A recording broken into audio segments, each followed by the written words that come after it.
రోడ్లు మరియు భవనాలు ఆధునిక ప్రపంచంలో రహదారులే ఆర్థిక వృద్ధికి జీవనాడులు.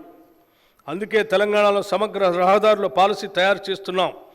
దీనిలో భాగంగా ప్రతి గ్రామ పంచాయతీ నుండి మండల కేంద్రానికి తార్ రోడ్డు వేయటం, మండల కేంద్రం నుండి జిల్లా కేంద్రానికి 2 లైన్ల రహదారుల నిర్మాణం, జిల్లా కేంద్రం నుండి రాజధానిని అనుసంధానించేలాగా హైవేల నిర్మాణం చేయటం ఈ పాలసీ యొక్క ముఖ్య ఉద్దేశం.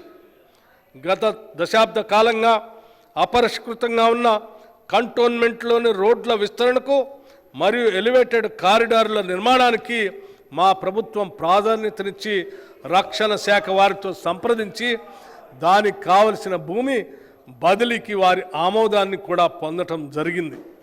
ఇది నిజంగా హైదరాబాద్ మరియు రాష్ట్ర ప్రజలకి ఒక శుభవార్త. రోడ్లు మరియు భవనాల శాఖకి ఈ బడ్జెట్లో 5,790 కోట్ల రూపాయలు ప్రతిపాదిస్తున్నాం. గౌరవ అధ్యక్ష,